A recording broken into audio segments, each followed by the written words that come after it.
Hey, it's Steve with Raybuck Auto Body Parts, and I am here with the Builder Kids. Kobe and Blake. Yep, Kobe and Blake. So we're doing a video for both channels, Raybuck and Builder Kids. If you guys haven't seen the Builder Kid stuff, we used to have it here on the Raybuck channel, and we switched it over because it was getting popular and they wanted to do some of their own stuff, and it wasn't really automotive related. Some of it was, some of it wasn't. So some of it's here in the garage. Actually, a lot of it's here in the garage, but it's not necessarily working on cars. We do all kinds of projects. Some of it's outside. We do all kinds of projects. So if you're interested, we'll put a link below. Definitely click on that and subscribe. Those guys are definitely looking for more subscribers on their channel, right? Yes. So they were interested in this. I was really interested in this. This is a plasma cutter. We're going to do a little bit of an unboxing today, and then we're going to show you how this one works. This is an Amico plasma cutter. So there are a bunch of different ones on the market. Just do a Google search and you'll find tons of different ones. I looked at Lotus, that's the L-O-T-O-S, and CUT-50HF, Amico, and a couple other ones. I didn't want anything like too crazy. I just wanted something to help with basic projects in the garage and something that could cut around a ½ inch cleanly. So this unit is really interesting. This is a standalone plasma cutter. It doesn't have any welding capabilities. Some of the ones you'll find out there, especially the Lotus ones, they'll give you options if you want MIG, TIG, stick. You guys probably saw we did another video with the ESAW welder. We have that, so we just wanted a plasma cutter. This one, though, is a non-touch pilot arc one. So a lot of the lower end plasma cutters you need, or the older ones, you have to actually hit the tip off a piece of metal to start it, to ignite it. This one has a built-in pilot arc. So you can just click it and then start getting ready to cut. You don't have to touch it to the metal first. So that was one of the key features that I liked about this. The other feature that I liked, well, there are a couple of them, but the other one is this will cut up to 3/5 of an inch cleanly and up to 1 inch thick rough cut. Not that we're ever going to cut an inch, but I thought, hey, why not? If we have the option to cut to an inch, it would be really cool, and we could cut all kinds of stuff. We actually have a couple of projects lined up where we're going to use this. I don't know why I didn't buy it years ago. Some friends had told me to get it and or get one of these, so here we go. We're going to try it. So we're going to unbox it. We're going to show you guys what's in the box, and then we're going to show you how to set it up and cut with it. Right, guys? Are you going to use that metal or this metal? Yeah, we're going to use, we got a couple different pieces. We got a couple different pieces of angle, a couple different thicknesses. We'll get a gauge on each one, and you can see what it is, and we'll see how it cuts. Yay! Alright, let's open. Okay. I can't There we see, go. so I can't open. Open, open, open. Open, open. Ah, see. There we go. I'm going to tilt it so these guys can start getting some of the stuff out. You can see what's in the box. I want the styrofoam. All right, hold that one up. This is an interesting piece. Not interesting, but it's an adapter. So this unit will do 110 or 220, or I guess 120 or 220, and it comes with an adapter for it. A lot of the other ones that I looked at didn't come with this adapter, and the adapter could be like 20 or 30 bucks on its own. One thing I didn't mention is the cost. Oh, we down to that part? Okay, hold on, we're gonna get this. I gotta set the box down so we can actually get it out. There's the unit. The cost on it. This one was about 380 bucks. So there are other ones that are in the 180 to 200 range, or even low 200s. They didn't cut as thick as this one, and they also didn't have the pilot arc functionality. So I went a little bit higher, but obviously you can get up into $1,000, $2,000 depending on what you're doing. You know, if you're a shop that does this on a regular basis, maybe you want something more high-end. Again, for what we do in the garage, I think this thing will be great. Take it out of the bag. Okay. It smells good. It smells good, yep. Another thing to look at is the connector. Some of the other ones had the 20 amp plug on it, but they were the curved. I forget which which version that is. But this one is more of a standard plug. I already have this plug in my garage.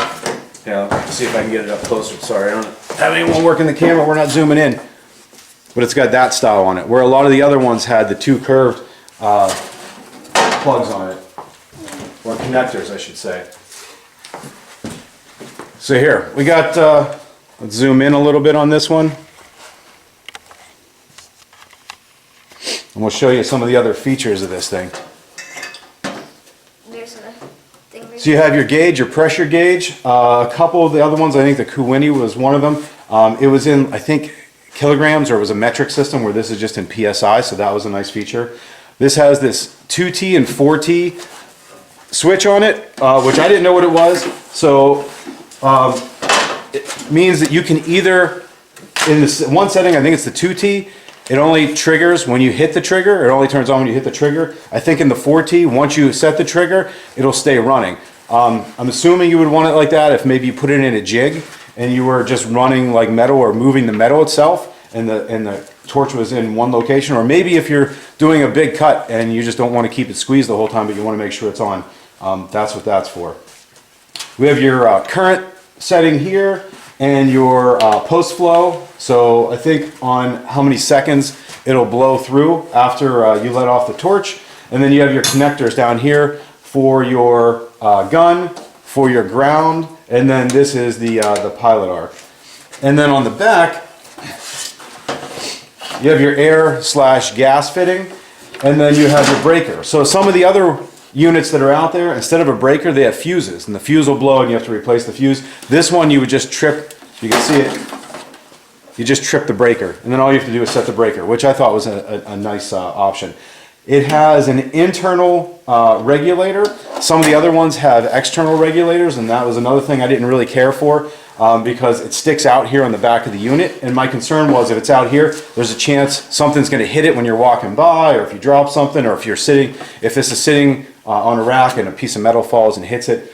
This one has it built in, so you don't have to worry about any sort of external unit. So that's nice. It has some other functionality too. It's similar to a welder with the way that it cools. It has an automatic or a thermostat on the fan, and the fan kicks on and off and runs at a higher or a lower speed depending on the amount of heat that's generated in there. And then it has like a cool down cycle that's built into it as well. So there's a lot of, not a lot, but there's some other features associated with it. But those are the primary ones, and a lot of the ones that helped me make my decision. Here is, you guys want to go show the camera this? No. This is the ground clamp that comes with it. So it's pretty decent, kind of beefy. You can see the copper inserts in it. This isn't safe, Dad. There are a lot of dangers to it, it says. A lot of dangers, there could be. If you don't... Pacemakers, people with that should not be using. You're standing by the machine, it says electric shock can kill. Yep, they say that on a lot of these things. Fumes and gases are dangerous. Yep, and here's the torch itself. I think this is an AG60 style torch. I think that's what it is. So watch, one of the other things, especially on the Lotus, look at the consumables, the cost of the consumables, because you will at some point need to replace the tip, the ceramic, and the little guide that's on it. The Lotus, they're really expensive. They're proprietary. I think you have to use the Lotus brand. Where this one, you could use any type of inexpensive consumable. I think it was about, these are about half the price, the consumables are about half the price of the Lotus. I think you can get like, I want to say like 30 or 40 pieces for like 20 bucks, and the Lotus you get like 10 or 15 pieces for like $20. And the other thing that I liked is with this style gun, you can see this little metal guide. It's a nice guide, so when you set down, it gives you a controlled distance off of your piece of metal, off the steel that you're cutting, and you could just run the guide right along there, so you don't have to worry about your arm being a little bit higher or a little bit lower. So definitely, I don't know, I think it's nice to have a guide like that. They do sell other types of guides that will clip on, and they have little wheels, and you could just kind of use it. It'd be nice if you're doing like circular stuff. Again, you could hook it up to a jig and then just cut nice circles with it. But this type of guide will work for what we're doing. We're not getting anything into anything that fancy right now. Yep, and it comes with a bunch of styrofoam. Yay, styrofoam.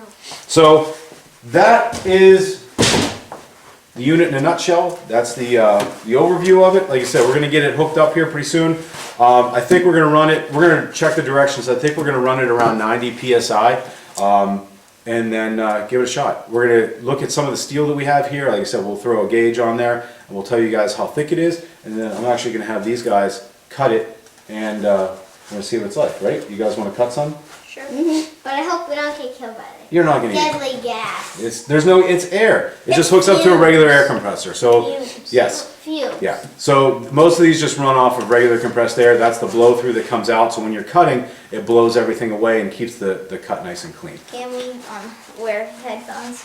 You're not going to need it. It's not loud. No, it says noise Okay. can. Anyway, we're going to go take a quick break, eat some lunch. We're going to come back, get this set up, and we'll show you guys what it's like. This noise can damage hearing. Okay, we're back from lunch. We got the machine all set up. So you can see I got the ground connected. This was the cable or grouping of cables that came with the torch. So you just hook the main torch to there, your 2-pin connection there, and then you got this red cable, which is your pilot arc. You just unscrew this, it's got a ring tongue connector on there, and then you just tighten that up. We read the directions. They said that it really should operate in the 60 to 80 PSI range. So I have the compressor set at 70, so we're going to give that a try and see how that works. And then again, you can mess around with the current and the post flow depending on the thickness of the material you're cutting and how much material you are cutting. On the back, just is a straight up quick connect for the air compressor. So we're going to plug that in here in a second. And then to turn it on, you just flip the breaker over. And then over here, we have the material that we're going to cut. Got this piece of angle. Kobe, you want to bring the caliper over? We'll put it on. We'll show you guys how thick it is. So I have the ground connected to it already. And then Kobe's going to put the caliper. Here, put it on the edge of this. Nope. Up, got reset. Look, it's minus. We need to reset it. Okay, reset that. Sorry, they were playing around with the caliper. Open it up just a little bit and put it right here. Tighten it up. Slide it together. Okay, let go. So there you go, 0.286.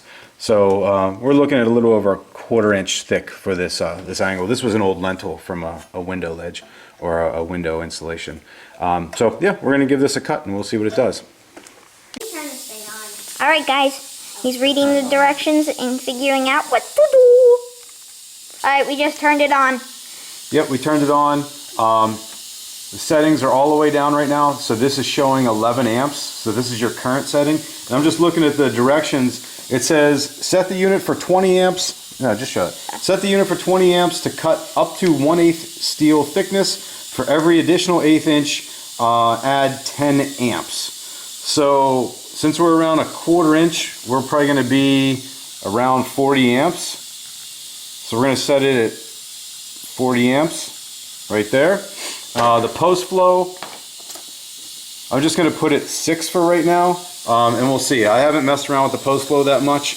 The machine should automatically continue to flow air, I think, out of the nozzle for 30 seconds once you let go of the trigger, just to help cool the nozzle down. It helps with your consumables, with messing the nozzle up. So I don't know. We're going to try that.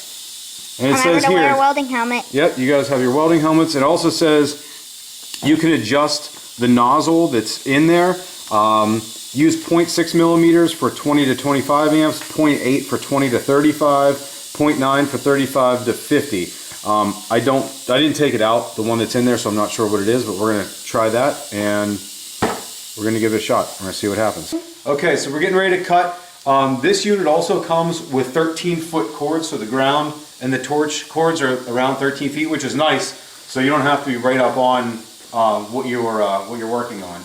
So I'm going to start down here. This is the safety on the trigger, the yellow part. If you can see that, you have to lift it up and then click the red to ignite it. You should be real close to this before you ignite it, and then we're going to start. So we're going to give it a shot. I think you're supposed to flow back. I'm going to flow away from me just for right now because I don't want it blowing back onto the cables. And we're going to see what it does.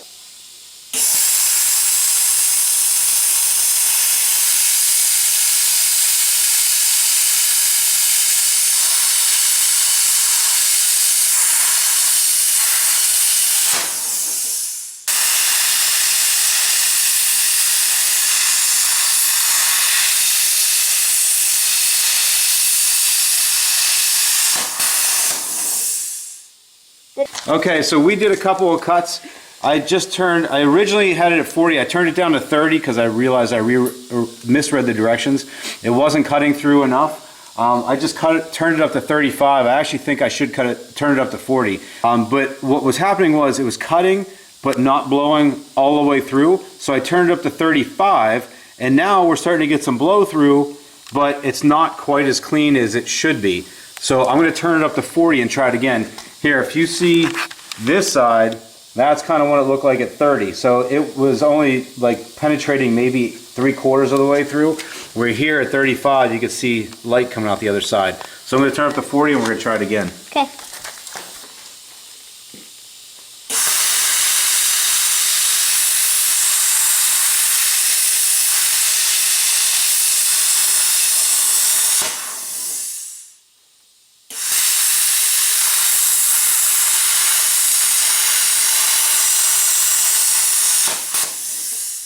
You done? Yep. Okay. Let's see. Yeah, 40. That was a nice, look at that. Look at the cut on the other side. Yeah. Ooh, very nice. So you can see right through it. I'm not very good at it, and it was a weird angle, but I'm getting used to it. But yeah, at 40, I bet you if I give this a little tap, that came right off. We could cut like another half and then weld something. Look at all that. Yeah, so you can see it was starting to get a little bit cleaner, but again, I was on a weird angle and I didn't have the settings quite right. But what a difference versus trying to use like a cutting wheel or a any sort of blade, any sort of like saw blade. And if your thing's not working, sometimes the ground doesn't like the paint. So you have to sand it. Yeah, definitely want to have a good ground. It's just like welding. But that's another thing with this machine, with the Amico machine. You can cut through paint and rust. Read some of the descriptions of some of the other plasma cutters out there if you're looking at them. They have a hard time with anything that's not just a pure metal surface. So if there's any sort of paint or buildup on it, they might not be able to cut through it. They might not arc correctly. So this actually reminds me a lot like cutting with oxygen and acetylene. Just obviously you're not heating up the materials around it. It gives a similar cut. Well, again, I didn't have it adjusted correctly, but if you guys have ever cut with a torch, actually like acetylene torch, it's a similar flow. Feels like a similar flow to it. But yeah, this would be a lot better once we have it, or a lot cleaner once you have the settings correct. Yeah, this is definitely a nice unit. It's just going to take a little bit of getting used to. I definitely am going to go through some consumables getting this figured out, but super cool. I wish I would have got this years ago. It would make cutting really, especially really thick stuff, a lot easier. I can't wait to try it on something thin. Actually, maybe we'll get a piece of thin stuff. We'll adjust it and we'll do it right now. Okay, we're going to try this on a piece of 20 gauge.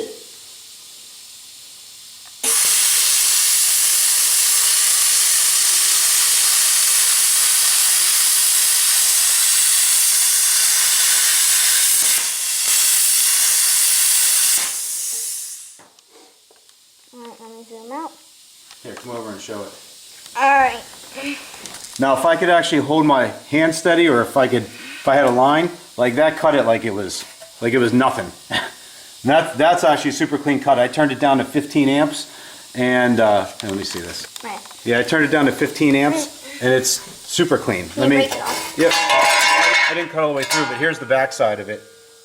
So really, not even that much slag on that side. Yeah, really thin stuff. That's like, or normal stuff, I should say, like 20, 22 gauge, 18 gauge, whatever.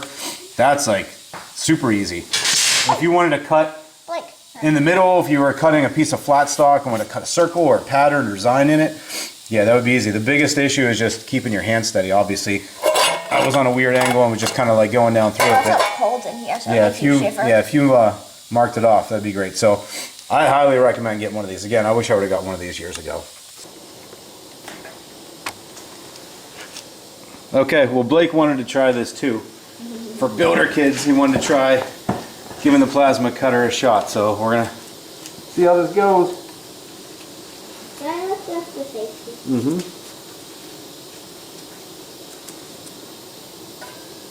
Give a little squeeze.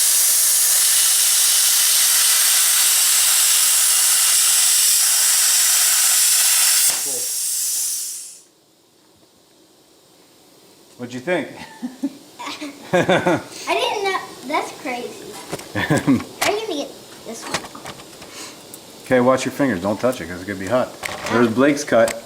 Pretty good, huh?